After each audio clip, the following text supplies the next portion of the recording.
Hello Nigerian students, this is going to be a video preparing students for their UTME examination. So for all the students out there in Nigeria, this is a shout out to you. You are going to find this video very useful in preparing for your JAMB. This is my first video in which I will be doing a full-length exam prep on JAMB. I've done some past questions but just extracted questions. So we are going to be looking at one of the past questions and we'll be treating all of the 40 questions on JAMB UTME Mathematics. Now, we're going to be covering quite a lot of topics and I want to just encourage you. Recently, JAMB had been doing only CBT exams. They are no longer doing any paper exam. And so that means that people cannot really have access to the past questions that JAMB are using for the exams. That is the exam bank that JAMB is using being served from their server on the day of the exam. So nobody is really sure if these questions are past questions. So you will see a number of past questions that are correct. The exam pack, they will write that these are improvised questions. So for the students out there, the onus is lying on you to go out of your way, prepare as much as possible. I know for you to be looking at this video is an indication that you are trying to put in your very best to prepare for your exam so that you can gain that academic excellence. Don't worry, if you're having any issue in any of the subjects, we have a lot of our playlists that are devoted to trashing out these issues. You will get to understand the basic of the concepts. You get to see a whole lot of past questions that are solved. You're also going to see exam preps just like this one that are going to focus on providing solution to these past questions so that they can help you to prepare for your exam. And at Davetuts Academy, as always, we are wishing you the very best of luck, and that's what we are also aiming for in this particular exam prep. If you are yet to subscribe to us, go ahead, click on the subscription icon, click also on the notification icon so that you can have access to all of our video resources as we upload them, and together we can now go and solve our questions. Here in question 1, we're told that the bearing of M from Q is 135 and we're asked to find the bearing of Q from M. If you are to draw that diagram and we are to show our cardinal points, so first we are going to M from Q. From Q means that we start from Q and take our bearing from Q. So that bearing from Q is 135, but we know this is 90, so the remainder will be 45 because 90 plus 45 will give us 135. So that is the bearing of M from Q. So if you want to get the bearing of Q from M, we want to go in the reverse direction. How do we go about solving this? Now this is point M and we can show our cardinal points here, north, south, east and west. So to get the bearing of Q from M, the bearing of Q from M will be taken from the north and taken to the line coming from point Q. Okay, so that we can tag as theta. But if you look at this diagram, we can see that here at point Q, this other angle is 45 degrees because that's angle on a straight line, and if we take 135 out, that will remain 45. Then that 45 to point M, we are also going to have another 45 degrees because these two angles are alternate angles. So understanding this will help us to be able to solve this because we know that now we have alternate angles. Then that alternate angle 45 plus the theta, the bearing that we are looking for, they will add up to 360 degrees because they are angles at a point, and the sum of angles at a point is 360. So our bearing is 360 minus 45, and that is 115 degrees. In question number 2, we are told that a bag contains P dozens of bananas. So the first question is, what is the total number of bananas? P dozens means P times 12, and that is 12P. Okay. So we're told that 3Q of this, that is 3Q of the total bananas, proved to be bad. So we can say the bad bananas is equal to 3Q. So with this, we can get the number of good bananas by subtracting the bad bananas from the total banana. So the good bananas will be 12P minus 3Q. So I got to buy 1/3 of the good ones. So 1/3 of the good ones, 1/3 of the good ones will be 1/3 of 12P minus 3Q because I have said that is the number of good ones. So if you just divide all through by 3, we can get that the quantity I got is 4p minus q, and that is option D. Alright. In question number 3, we are told to multiply 1101 to base 2 by 11 to base 2. Now, we are aiming to work fast. So, instead of saying we should have convert to base 10, multiply, then convert back to base 2, we can just do the multiplication directly, okay? So here we can say that just our normal multiplication, but now noting that we are working in base 2, 1 times any number is any number. So the entity is going to remain the same, and we need to just note when we are adding, as is going to be shown now. So we are adding these two, and we need to know that when we had in base 2, when we had 1 base 2 plus 1 base 2, normally that will give us, ideally it will be 10 in normal numeration, but here because it's base 2, we'll round off at 2. So 1 plus 1, that will be 2, but we'll round off, so that will be 0, and we'll carry the remainder 1, so that will be 10. So noting that we can add 1 plus 0 is 1, but here 1 plus 1, we have said that is 10, so we write 0, and we carry the 1, and going to the next stage where 1 plus 1 is also 10. So we have 100,111 base 2. So that's option A. In question number 4, we are told to divide the LCM of 48, 64, and 80 by their HCF, okay? Now, how do we go about this? Take 48, for example. To find the LCM, we are going to do division by the prime numbers and take each of these prime numbers that we eventually get and note them. Then we compare with the other two numbers. So, in the case of 64, we can say, okay, we have 64 and want to divide by the prime numbers. So we take 2. 2 can go in 64, that's 32. Another prime number in 32, 2, okay. 2 in 32, 16, 2 in 16, 8, 2 in 8, 4, 2 in 4, 2, and 2 in 2 will give us 1, okay. These are the positive prime numbers that we can use to divide 64. Then 80, let's look at 80. Positive prime numbers. First, 2 in 80 is 40, then 2 can go in 40, that's 20, 2 can go in 20, that's 10, 2 can go in 10, that's 5, then 5 can go in 5, that is 1. Now, for us to get the LCM, we are looking for the smallest positive integer that is divisible by all the numbers, okay? But in this consideration, we need to look at the prime numbers to take that decision. So, if you want to find the LCM, we are going to take the highest number of occurrence of each of the prime numbers that we are seeing in our division. Now, for example, 2, what is the highest number of 2s that we are seeing? Looking at 64, we have 2 raised to power 6 that is featuring there. So that's sufficient to take care of the 2s. We have only 1 3 in 48. We pick that. Then we have 5 in 80. So this is the LCM for the 3 numbers. Now, to get the HCF is the highest number which divides each of these numbers exactly. So we are going to look for the least amount, the common least number of the prime numbers that are used to divide all this. And in this case, it is 2 in 4 places. That's 2 raised to power 4. So we can go ahead to find our solution that the LCM over HCF will be 2 raised to power 6 times 3 times 5 over 2 raised to power 4. Now, using the laws of indices, 2 raised to power 6 and 2 raised to power 4 will divide to give us 2 raised to power 2. So we can have 4 times 3 times 5, and the solution is 60, and that's option D. In question number 5, we are given that 2x minus y over 2y minus x is equal to 6, and we have to find the ratio x ratio y, okay.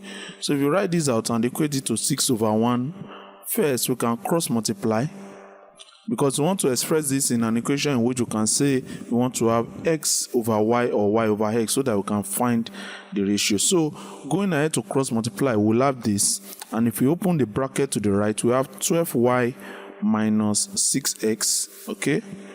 So we collect like terms. If we collect like terms on both sides, we can have the equation such that 2x will become plus 6s when minus 6s moves to the other side, and 12y when minus y moves to the right hand side will become plus y. So that will give us 8s is equal to 13y. and if we divide both sides by y, we can divide both sides by 8y because we want to eliminate 8 as the coefficient of x and want to bring y down to the denominator. So we can divide both sides by 8y. So we have that x over y will be 13 over 8. X over y is 13 over 8. And x over y we can say is synonymous to s ratio y. And that will be 13 ratio 8. So the correct option is option D.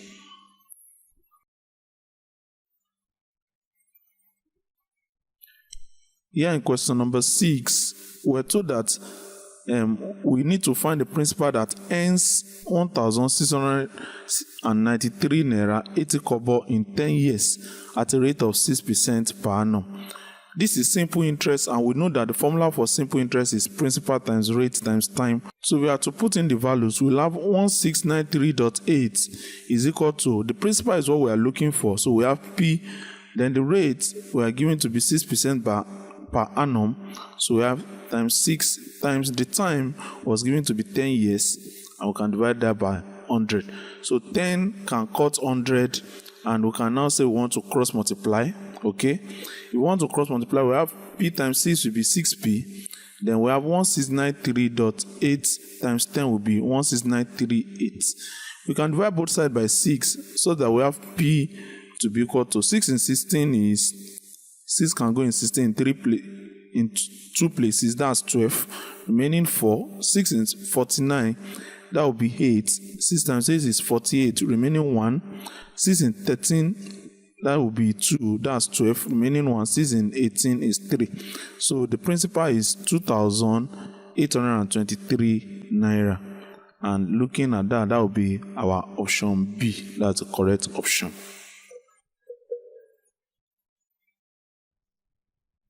So here in question number 7, we are told that the shopkeeper keeps his goods to sell at 20% and is allowing 5% discount.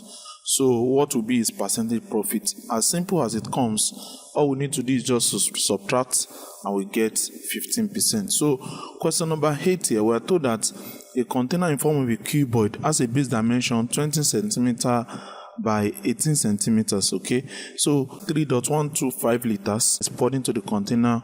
We have to find the level of the water in the container correct to 2 significant figures. Now we need to know what does a cuboid looks like.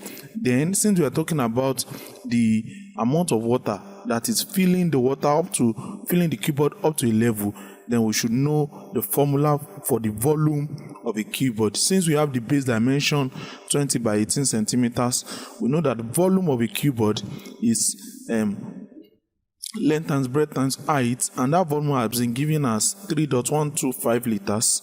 So if we convert that to centimeter cube, we just multiply by 10 raised to power 3.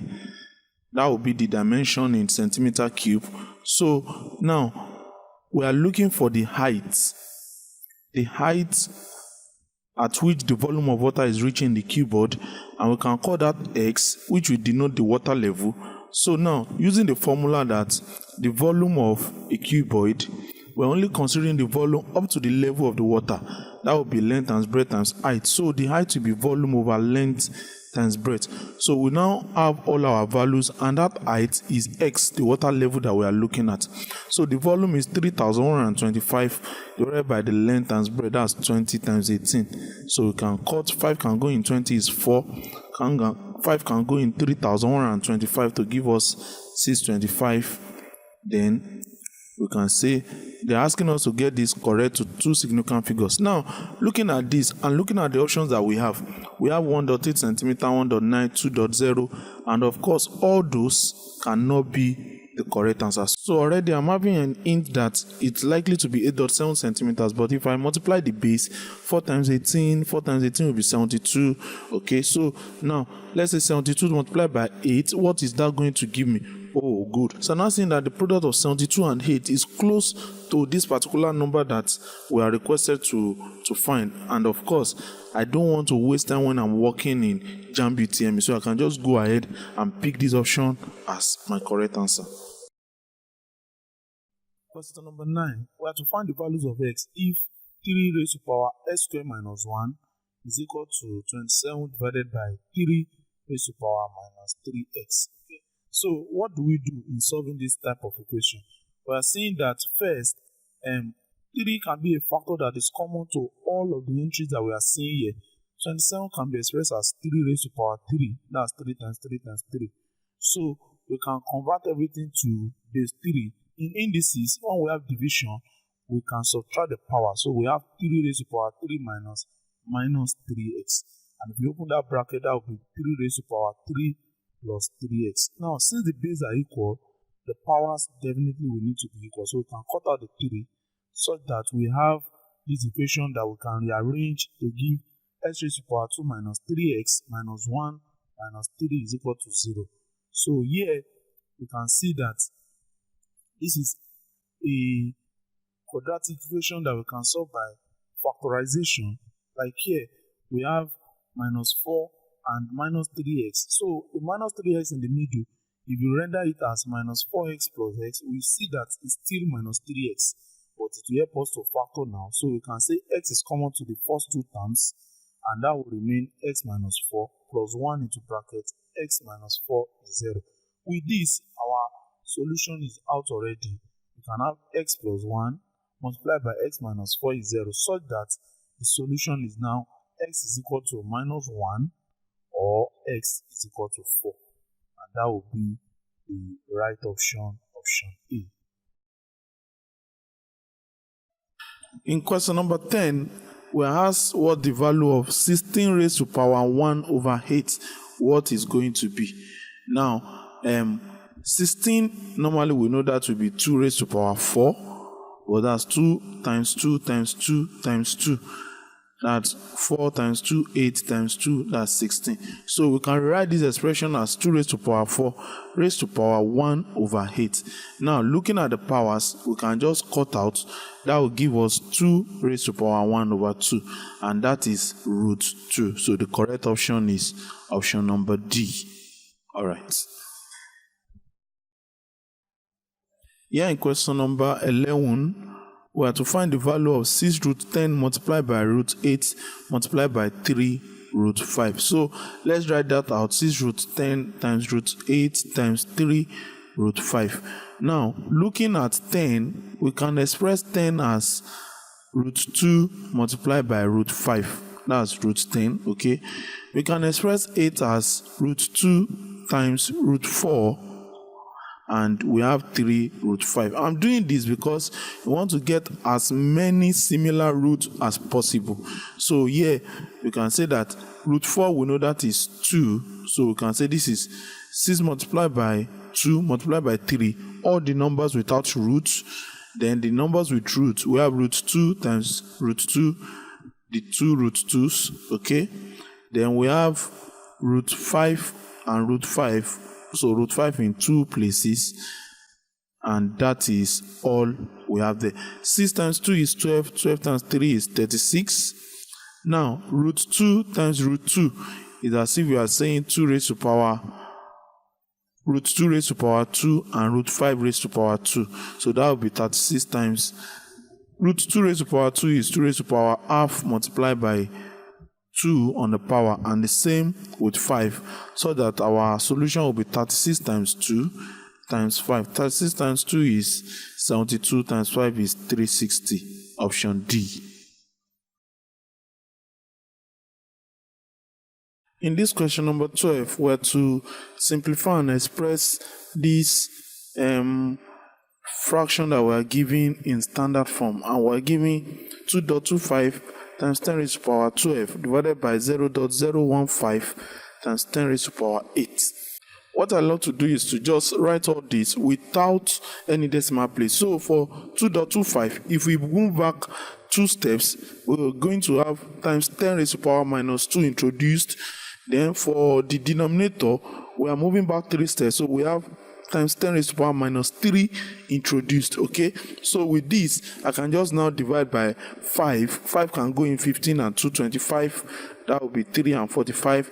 Then 3 can go in 45. That will be 15, okay? Then now, since this is indices, if you have the same base, we can add the powers because we are first talking about multiplication. So I'm going to have 10 raised to power minus 2 plus 12. Okay, but now at the base we have divided by, because that's at the denominator, so that will be minus. The first case we have minus 3, and the second case we have 8, so we have minus 8. So if we add all of such, that will be 15 times 10 raised to power. Solving this, we have 10 plus 3 minus 8, so we have 15 times 10 raised to power. 10 plus 3 is 13. 13 minus 8 is 5. Okay, but now if we move the decimal place back to the front of 5, that will be 1.5 times 10 raised to power 6, because we have moved to the left in one place. So our correct option is option A. A simple question for us here. How many subsets will a set containing 5 elements have? There is a general formula to get the number of subsets in a set that has a particular number of elements. And the number of subsets is given as 2 raised to power the number of the element. And since we have been given that number of elements to be 5, that will be 2 raised to power 5, which is 32. Now, question number 14. This is the question on set theory. In a class of 40 students, 24 play football, 18 play volleyball, 6 do not play any game. We are to find the number of students that play both football and volleyball. Now, 40 is the total number of students. So we can denote that our universal set is 40. Okay. Then 24 students play football. So if you want to draw a circle and call that football F, we have 24 students playing football. Then 18 students play volleyball, so V, that's 18.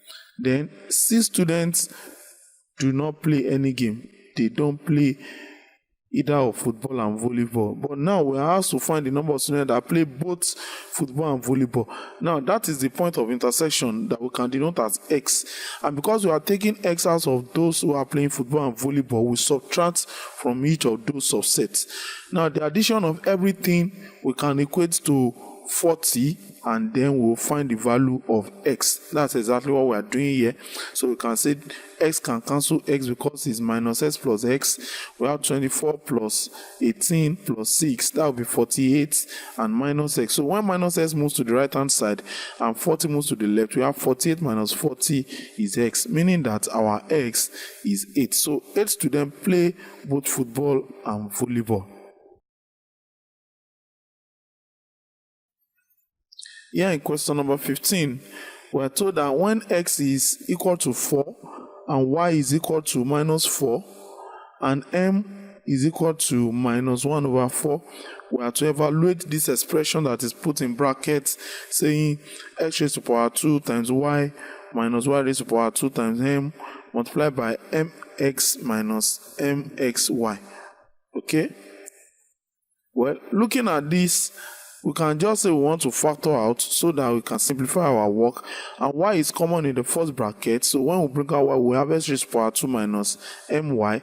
MS is common in the second. So we have MX into bracket 1 minus Y. So this will give us MXY. Okay. Then multiply by X raised to power 2 minus MY. Multiplied by 1 minus Y. So now we can bring in the values for X, M, and Y. Now, substituting for each value, M is minus 1 over 4, X is 4, Y is minus 4, okay? Then we have X raised to power 2 minus MY. X is 4, so that's 4 raised to power 2. Then MY, M is minus 1 over 4, Y is minus 4. Then 1 minus Y, Y is minus 4. We just need to be careful not to miss our signs and to put them in the appropriate bracket. So we can cut minus and minus there will multiply each other. The 4 will cancel out. So we have only 4 remaining. 4 raised to power 2 is 16. Now 4 will cut 4. But look at the number of negatives we have. Minus and minus is plus. That is 1. But we have another minus in front. So we have minus 1. Then 1 minus 4 will be plus 4. So if we are to solve that will be 4 times 15 times 5. That will be 20 times 15. And the correct answer is 300. So option A is the correct answer for our question. Here in question number 16, we are to express S in terms of M and R, given that M over root S is equal to R over root of r plus s.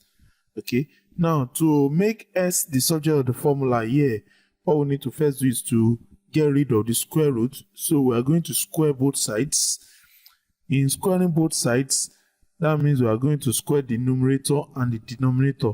The square will take care of the square root and the other ones will carry power 2. So we have m raised to power 2, okay, divided by root s raised to power 2, and the same thing we do to the right hand side. So the raised to power 2 will cancel the roots so that we have m raised to power 2 over s is equal to r raised to power 2 over r plus s.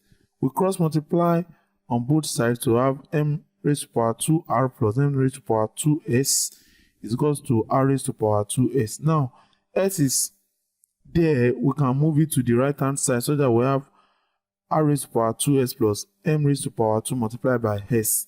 And since we are trying to make s the subject of the formula, the right hand side is s into bracket r square plus m square. So our s we can get by saying it is m raised to power 2 multiplied by r over r raised to power 2 plus m raised to power 2. That is our correct answer. And that is option A. Good. Okay, question number 17. We are given that s varies inversely as the square of y, and that when s is 2, y is 1 over 3.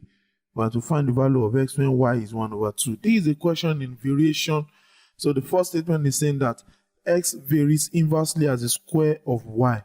If we introduce the constant of proportion, we are going to have x is equal to k multiplied by 1 over y raised to power 2. But we know that when s is 2, y is 3. So we can have 1 over 3 raised to power 2. You don't want to make the mistake of writing 3. It is 1 over 3 raised to power 2. So since we're having 1 over 3 as a denominator, that 3 will go up. So we have this as 3 raised to power 2. So we can say k will be 2 divided by 9. So since we have the value of the constant of proportion, we can write our equation as x is equal to the constant of proportion 2 over 9 multiplied by the inverse of y raised to power 2. So now, in a case in which y is now half, we can find the value of x by substituting the value of y into the equation, so that x will be 2 over 9 times 2 raised to power 2, because the denominator 2 as the denominator will come up, and that will be 2 raised to power 2 is 4, and our answer will be 2 times 4 is 8 over 9, option A.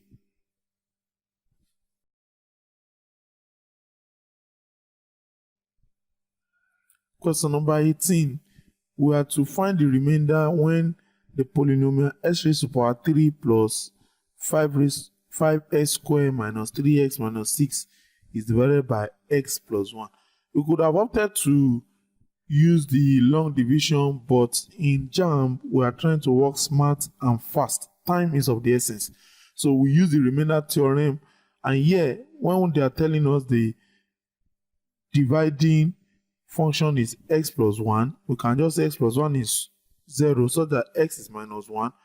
Then we can find the function of minus 1 in the polynomial, and the remainder will be what that polynomial is going to give us. So if we want to use minus 1 in the polynomial, we are going to find the function of minus 1 in the polynomial x raised to power 3 plus 5x squared minus 3x minus 6. Wherever we see x, we are now using minus 1 as the value of x.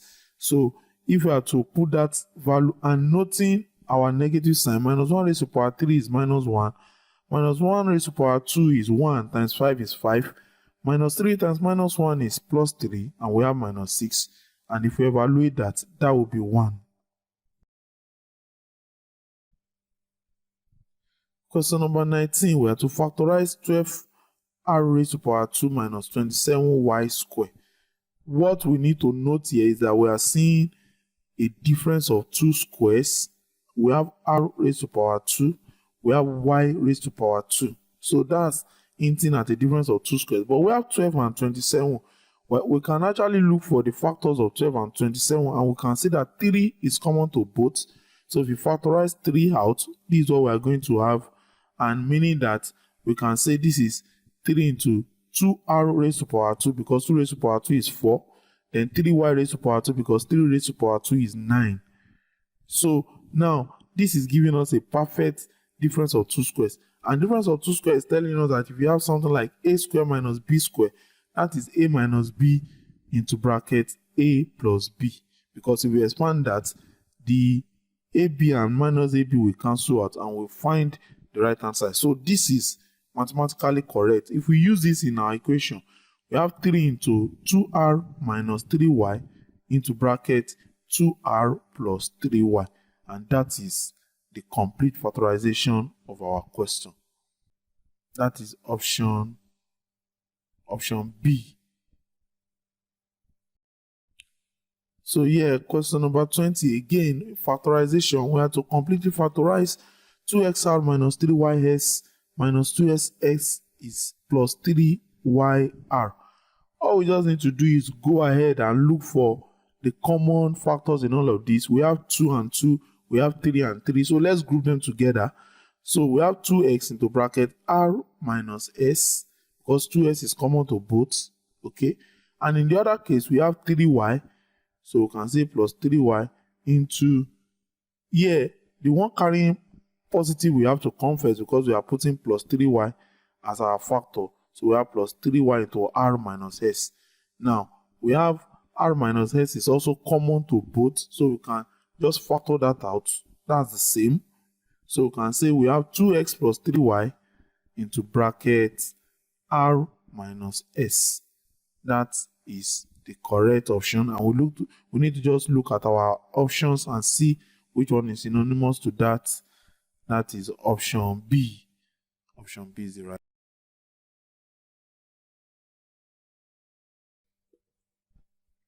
Question number 21. We have to do this polynomial division. Now there is no shortcut to this. We have to use a long division. We have to divide the polynomial x raised to power 3 minus 6x squared plus 11x minus 6. We have to divide it by x minus 1. Okay, let's go through the steps of polynomial division. We have x minus 1 as the divisor, and we are dividing the polynomial x raised to power 3 minus 6x squared plus 11x minus 6. Now we are going to take the x and we are going to use it to find the factor in each of the entities of the polynomial. So we are going to say x raised to power 3 divided by x. That will be x raised to power 2. Okay, so that x raised to power 2 times x, that's x raised to power 3. X raised to power 2 times minus 1, that is minus x raised to power 2. So we subtract these two entities from the first two entities of the polynomial. X raised to power 3 minus x raised to power 3, that is 0. But we have minus 6x squared minus x squared. The two minus we multiply each other to become plus. So that will be minus 5x squared. And if you repeat like that, we are going to have minus 5x squared divided by x. That will be minus 5x. If you want to see the way to calculate that, that is minus 5x squared over x. S will cut and we have only minus 5x. That's what we are doing in each of the steps. So now to continue, we now multiply minus 5x by this divisor x minus 1. Okay, we multiply them together and bring them down to subtract. So we have minus 5x raised to power 2 minus 1 times minus 5x will give us plus 5x. That's why we normally make mistake. We don't want to mess with our signs. So again, if we want to subtract here, we have minus 5x squared subtracting minus 5x. That negative we multiply out to give us plus. So we have minus 5x squared plus 5x squared. That will cancel out. 11x minus 5x will be 6x. Then we'll bring the minuses down. So here, if we use this, we've used x to divide this, we are going to have 6. And multiplying, that means our division is done and dusted. So the solution is x raised to power 2 minus 5x plus 6, option B.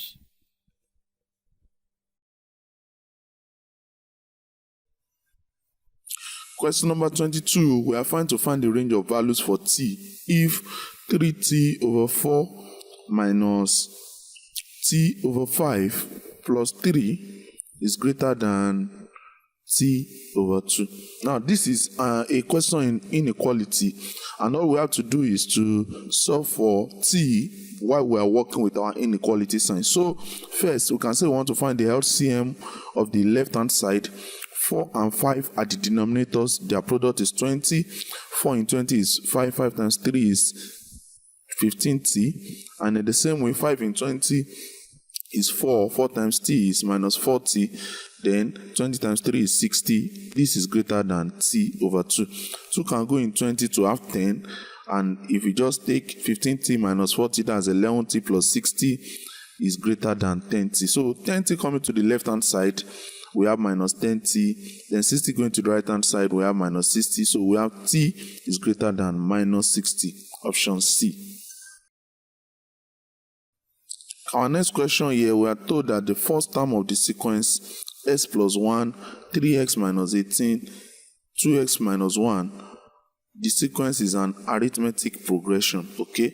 So for an AP, normally, for an AP, we have what is called the common difference, which is the difference in value between subsequent entries. So in this case, you can say 3x minus 18 minus the initial entry, which is x plus 1, is equal to the third term, 2x minus 1, minus the second term, which is 3x minus 18. This is how we get the common difference. And we can equate them together, open the bracket, solve for x to find the value of x for this arithmetic progression. So if you are doing that, what we are going to have now, after opening up the bracket, is 3x minus x is 2x, minus 18 minus 1 is minus 19, 2x minus 3x is minus x, minus 1 plus 18 is 17. So taking x to the left-hand side, we have 2x plus x, it will be 17. Then when minus 19 goes to the right-hand side, that will be plus 19, giving us 3x is equal to 17 plus 19 is 36. If we divide both sides by 3, just to solve for our x, we can see that our x will now be 12. X is 12, but we are not asked to solve for x. We are asked to solve for the first term, which is x plus 1. That will be 12 plus 1, and 13, the correct answer. Okay, we don't want to stop at x and say that is our answer. It is 13.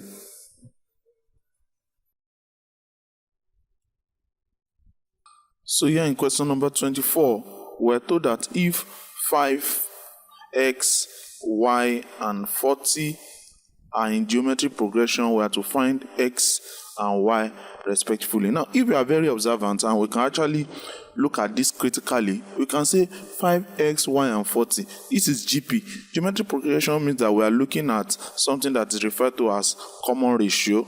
Okay, so the common ratio will be the next item divided by the previous item. Like 40 divided by y will be y divided by x, will be x divided by 5. Like say, okay, we are going to say that x over 5 will be the same as y over x, and that will be the same as 40 over y. What number can we actually multiply with each subsequent entry to give us 40 when we are starting from 5? If I'm looking at it, I can say, I think my common ratio is 2, because 5 times 2 is 10, 10 times 2 is 20, 20 times 2 is 40. So already I can see that is 5, 10, 20, 40, and I will just pick my option C already. But if you don't know, that's why we're here. Let's study it together. So here, if you have to take, first we want to take the first two entries, this and this.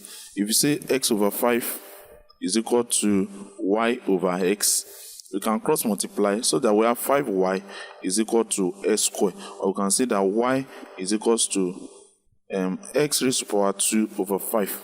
Now, that's for that. What of the case in which we want to take x over 5 and 40 over y? So we can say x over 5 is equal to 40 over y. Okay, so here if we cross multiply, we can say xy is equal to 40 times 5. 40 times 5 is 200, but now we know y to be, look at y, this is y. So we can say x multiplied by x raised to power 2 over 5, Abi, is equal to 40 times 5 is 200. So here we have x times x raised to power 2 is x raised to power 3. 5 times 200 is 1000. Okay, but looking at 1000, 1000 is if you want to express it as a number raised to power 3, we can say x raised to power 3 is 10 raised to power 3. Since the base are equal, then definitely since the powers are equal, then definitely the base will be equal. Therefore, our x, we can say it is 10. Okay. Now, since x is 10, what is the value of y? We know that originally we have identified y to be x raised to power 2 over 5. So y in this case will be 10 raised to power 2 over 5. Okay. Coming from here, so that y will be 10 raised to power 2 is 100 over 5, and that is 20. So that correct option is option C, as we have iterated before. Okay, we want to look at question number 25, not 24, please. It's question number 25. So we are given the progression 5, 8, 11, and 14, and we have to find the expression for the nth term of the progression. Okay. Now, we know the first term, A is 5. The common difference will be the difference between each entity. You can say 8 minus 5 or 11 minus 8 is the same. We have 3. But the time for the nth term, generally for an AP, the nth term Tn is A plus n minus 1d.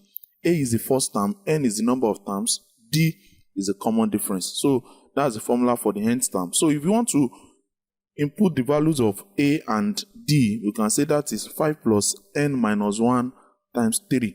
And that will be 5 plus 3n minus 3 when we open the bracket. 5 minus 3 is 2, so we have 3n plus 2. And that is our solution. If we want to check, we can just say that, let's say the fourth term, we have 3n, that's 3 times 4 plus 2. That's 12 plus 2, which is 14. So we got 14, and that is our expression for the nth term, 3n plus 2.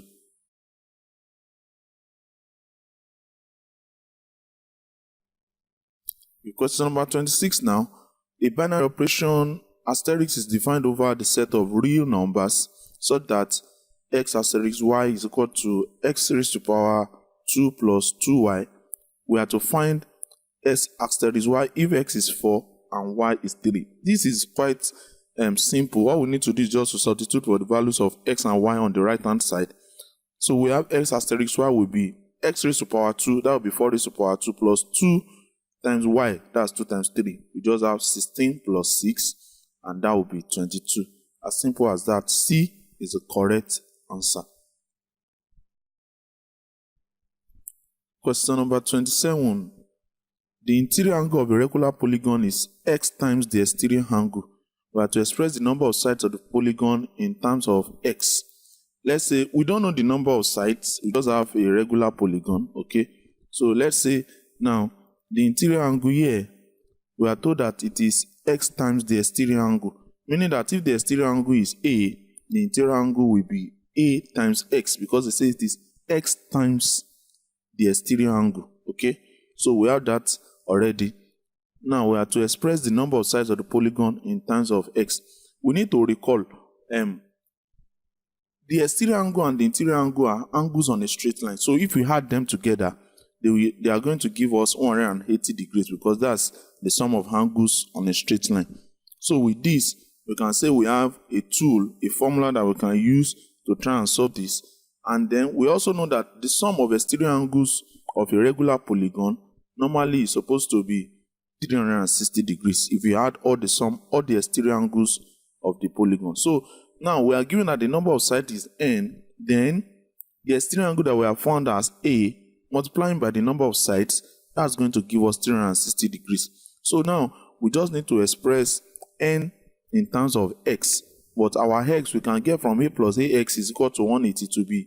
When we factor out a from that and we divide both sides by 1 over x, a is 180 divided by 1 over s.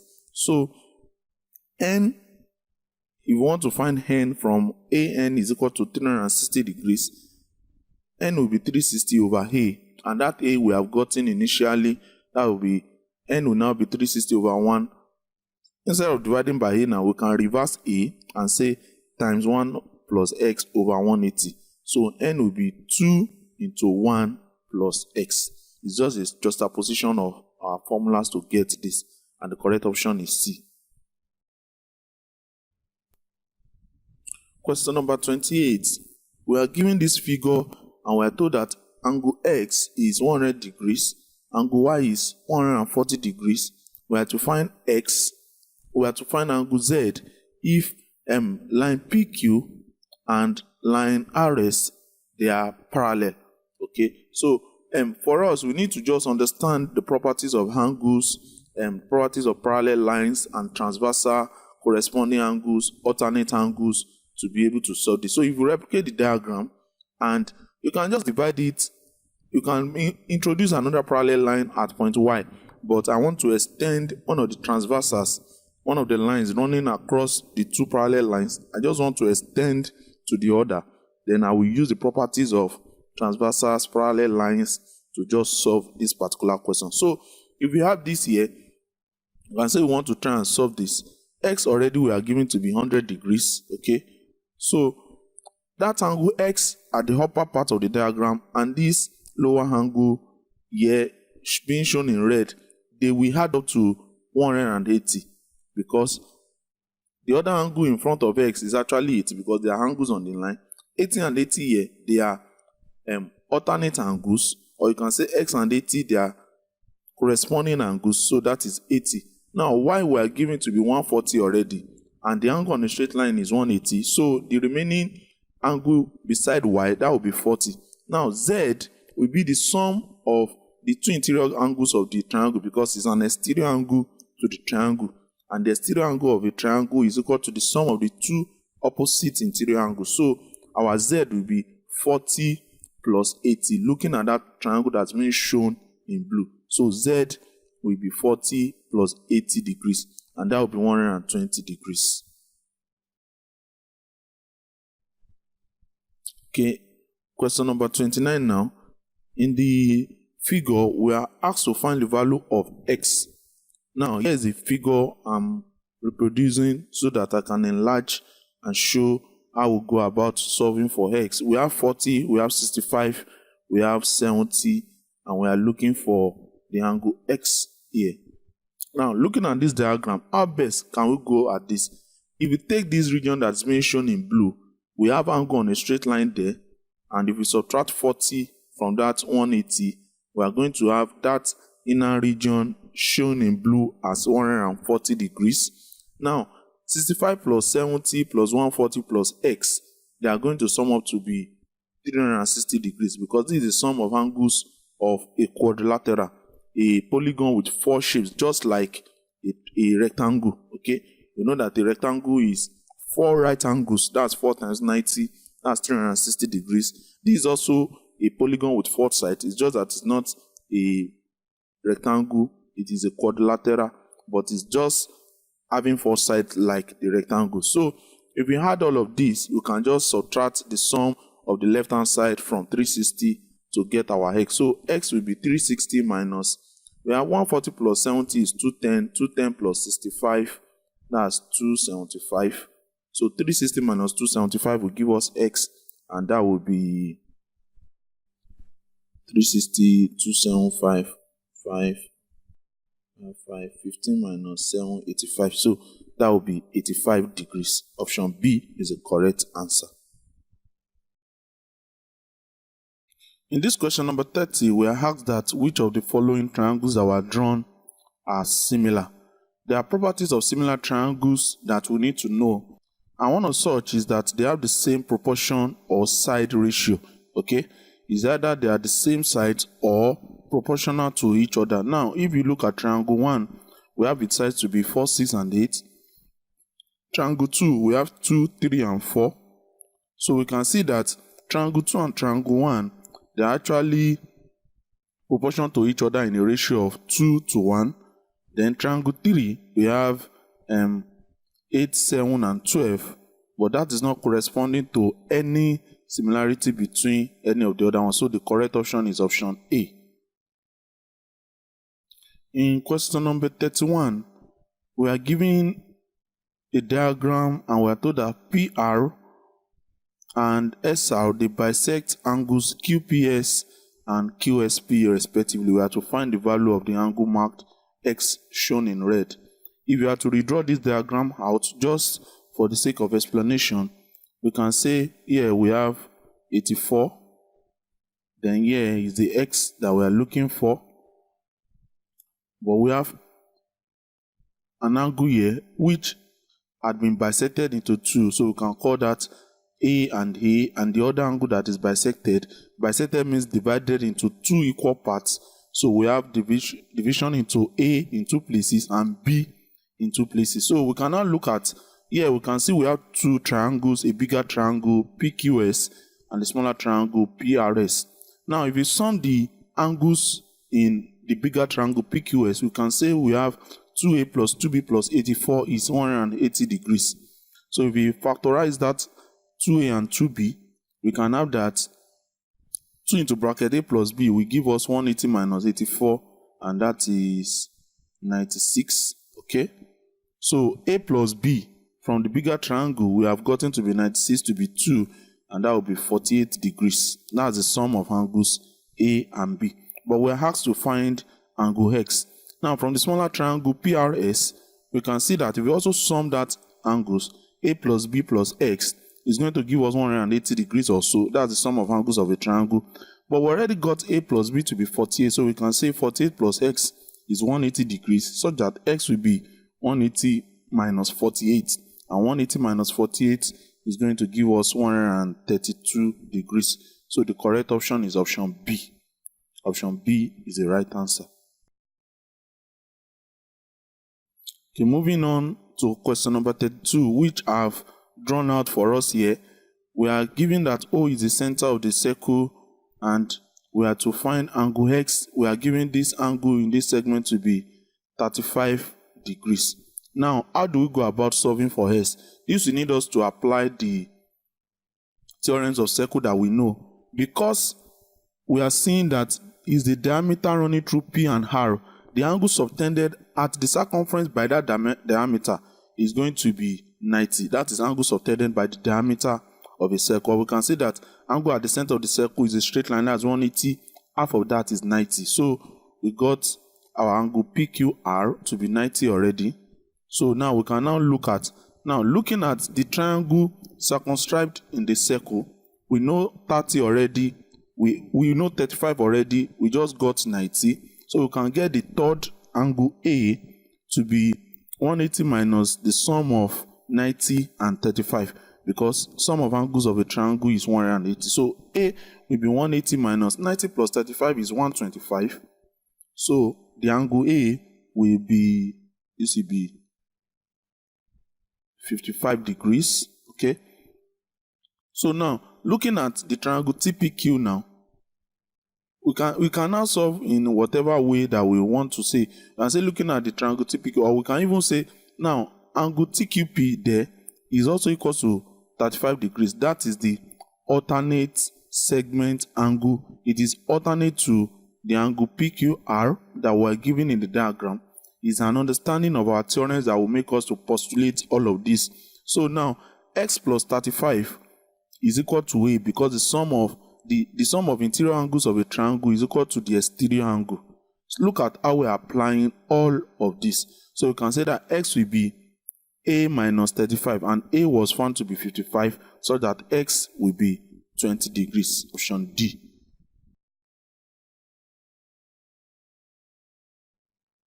Then in question number 33, we are told that a chord PQ of a circle of radius 6 centimeters subtends an angle of 42 degrees at the center. We have to find the area of the minor sector POQ. So we have our radius at 6, alright? Then we are told that it's subtending an angle of 42 degrees at the center. So we have PQ here. We have to find the area of the minor sector POQ. If we want to identify that, we can know that we already know that the area of a sector of a circle is given as theta over 360 times pi r square. Alright? Now that sector, already we are given the angle to be 42. So we can have 42 over 360 times pi is 22 over 7. Then r raised to power 2, that will be 6 in two places. 6 times 6. So we can just cut out. 7 can go in 42, 6.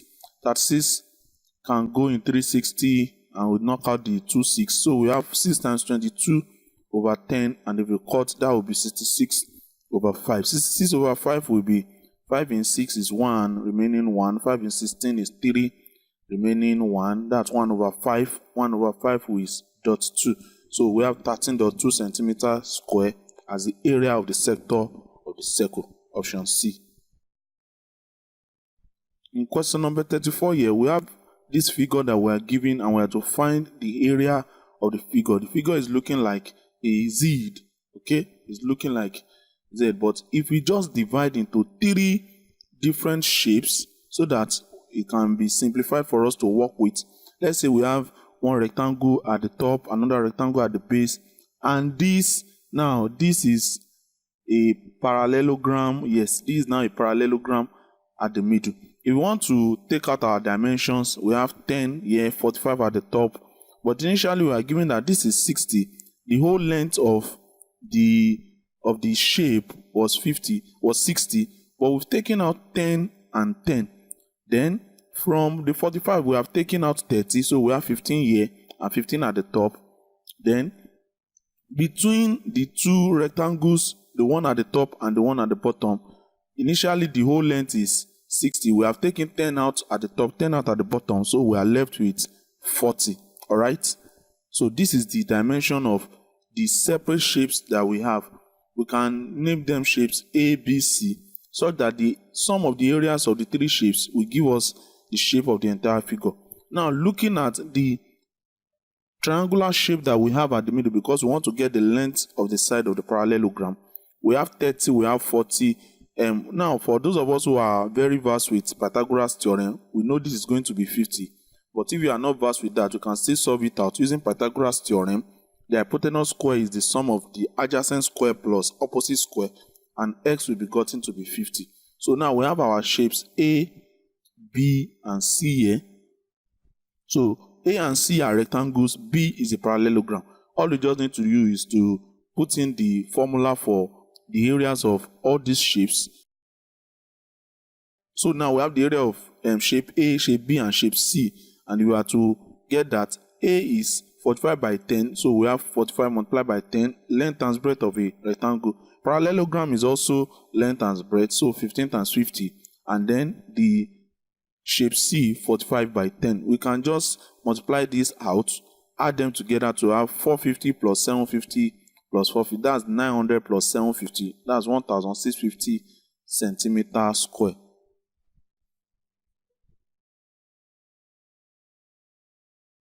Question number 35.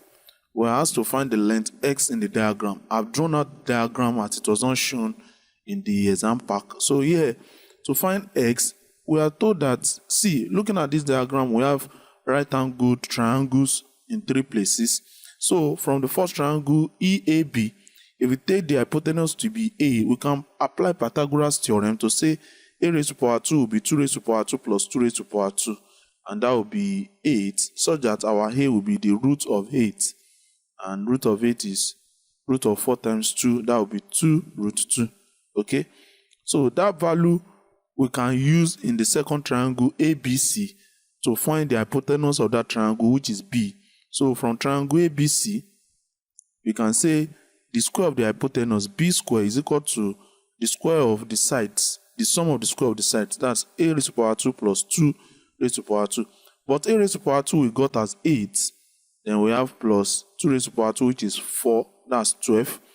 And we don't need to find the square root because we are still going to use B raised to power 2 in the last triangle. So from triangle BCD, we can say that S raised to power 2, that's the hypotenuse, is B raised to power 2 plus 2 raised to power 2. Okay, so we got B raised to power 2 to be 12. 2 raised to power 2 is 4. The sum is 16, and x is the square root of 16, which is 4 centimeters. So the right option is option C. Here in question number 36, we are to find the value of angle QOS in the diagram. Now, if you would, let me just use construction to explain this. This is angle on a straight line, and that angle is 180 degrees. Okay, the line PO that was joined, those two arcs indicated that this straight line TOS had been bisected. So we have that to be 90 degrees to the left and 90 degrees to the right. Now, this other angle, the one I'm going to be showing in, okay, I will show that in blue ink. that is going to be angle 60 degrees. Looking at the arc that was made there, that means the same radius that was used to draw the semicircle was marked off, and that will be angle 60 degrees. Okay, so this is 60 degrees. And now, looking at this last line that was featured in the diagram, that is a bisection of the angle between the straight 90 degree and 60. That's why the two arcs are intersecting in between. All right, so that means that we have 60 to the right already. We know that 30 is remaining, but we divide that 30 into 2, that will be 15. So the requested angle we're asked to find is 60 plus 15. Okay, that will be 60, that will be 15 degrees plus 60 degrees, and that is 75 degrees. That is the correct answer here. Understanding construction will help us with this. So this question number 37, this is longitude and latitude, and we are told that a point P on latitude 60 degree north, longitude 23 degree east, and Q on latitude 60 degree north and longitude 37 degree west are 2 points on a geographical globe of radius 14 centimeters. We have to find the length of the chord joining line PQ. Okay, let's indicate our cardinal points north, south, east, and west. Now I want to locate point P, which is on latitude 60 degrees. Both of them are on latitude 60 degrees to the north. So taking the northern region, we can draw our latitude 60 degrees to the north. That's 60 degrees to the north. Okay, then now point P is on longitude 23 degree to the east. To the east will mean that is the long line coming from the north to the south and in the east direction. So as shown, this is 23 degree east, and this is point P. Point Q is on the same latitude 60 degree north, but now on longitude 37 degrees west, and it is going to be as shown also. This is 37 degree west. Okay, so this is point Q. So in this question, we are to find the length of the chord joining PQ, but we are told that the globe, this globe that is being used to represent the diagram, is of radius 14 centimeters. So we need this particular radius for us to work. That will be the radius of our circle being shown in red. But the radius that we are given, the radius of the globe, is from any point on the circumference to the center of the globe. So that's going to be this big R. That's radius 14 centimeters. We are going to evaluate the small r by the formula that we apply in longitude and latitude. But already we have our diagram here. We have the small radius. Here is 37, here is 23. The sum of the two will be 60 degrees. Okay, this is point Q and point P. So the radius R we need to find, and that R by geometry is the capital R, the radius that we're given, cos theta, and that theta is the angle 60 degree north that we are given in the question. So our small r will be 14 cos 60. Cos 60 is half, so small r is 7 centimeters. But nobody asks us to find 7 centimeters. Nobody asks us to find the radius from the chord to the center of the circle. We are asked to find the length of the chord joining PQ, and that is being shown in thick red. So for us to find that length of chord QP or PQ, that will be theta over 360 times 2 pi r.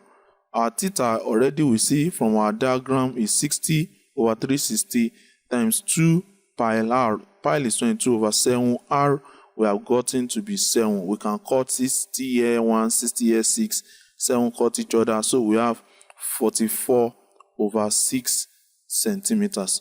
Interestingly, that option is not included in our diagram.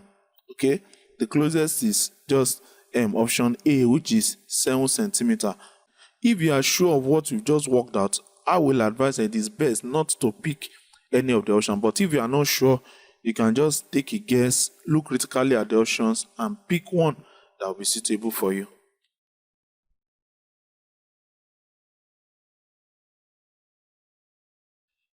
Question number 38. We are told that the point of intersection of the perpendicular bisector of the sides of a triangle is called what?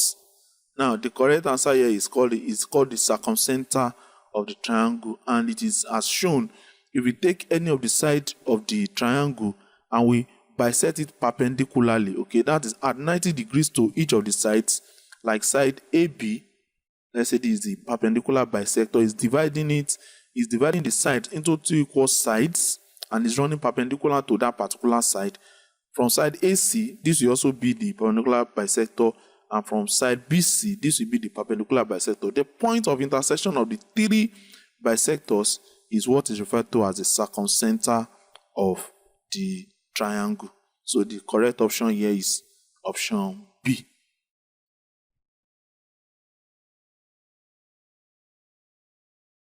In question number 39, we're told that the intercept with the line 2x minus 3y minus 5 is equal to 0 mixed with the y-axis is of what length? Now, we have an equation and we are told that it makes an intercept with the y-axis.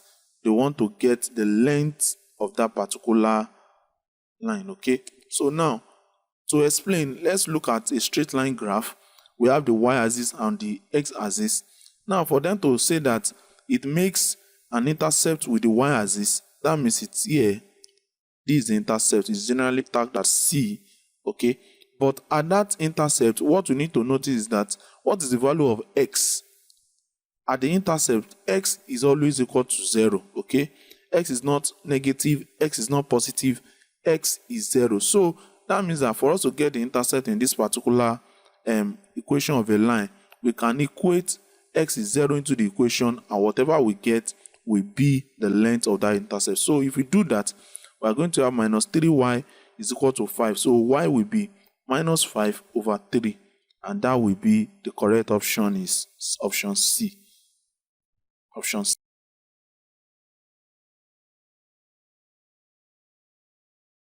Here in question number 40, we are told that a man walks 2 kilometers due east and then 4 kilometers due south. While to find correct to the nearest degree is bearing from its original position. Bearings has to do with our consideration of the cardinal point. So we have north, south, east, and west. The man walked 2 kilometers due east. So due east, that means to the right. And then he walks 4 kilometers due south, just as shown in the diagram. And we are asked to find his bearing from the original position. So that means you need to go back to the starting point and take bearing from north to that inclination to his new position. Now, for me, looking at all these options, already I will just pick option number D.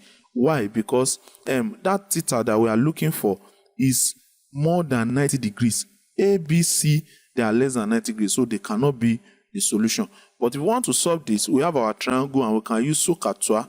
We can say in this, we have the opposite and we have the adjacent, so we can use tan x.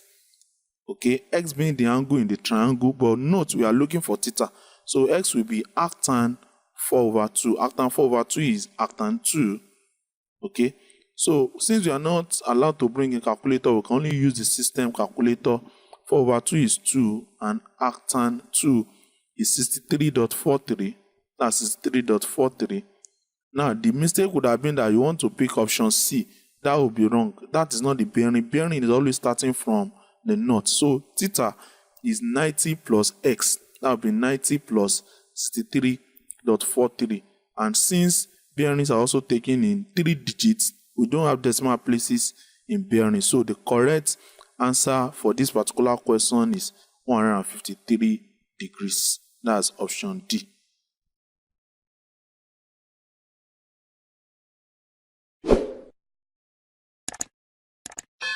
So that's all we are going to be having in our lecture today. We hope that this will be of benefit, of use to somebody out there. Don't forget to subscribe to our channel. We have a lot of resources that you can use to enhance your academic excellence. And that's our desire, that you go out and be the best. And as you do all this, we know that all will work out together for good. Until next time, God bless you.